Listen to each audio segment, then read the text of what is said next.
वफाकी वज़ीर रेलवे हनीफ अब्बासी ने दो टोक अल्फाज में वाज़े कर दिया कि गवादर पोर्ट पाकिस्तान का है, किसी के बाप दादा का नहीं है। लाहौर में मीडिया से गुफ्तगू में बावर कराया कि ओवर टाइम का निज़ाम बहाल कर दिया है। हर माह की 5 तारीख को मजदूरों को तनख्वाह अदा कर दी जाएगी। शिकवा किया कि नवाज शरीफ को ना निकाला जाता तो आज मुल्क तरक्की याफ्ता होता।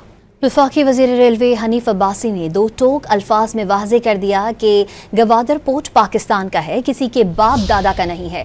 लाहौर में मीडिया से गुफ्तगू में बावर कराया कि ओवर टाइम का निज़ाम बहाल कर दिया है। हर माह की 5 तारीख को मजदूरों को तनख्वाह अदा कर दी जाएगी। शिकवा किया कि नवाज शरीफ को ना निकाला जाता तो आज मुल्क तरक्की याफ्ता होता।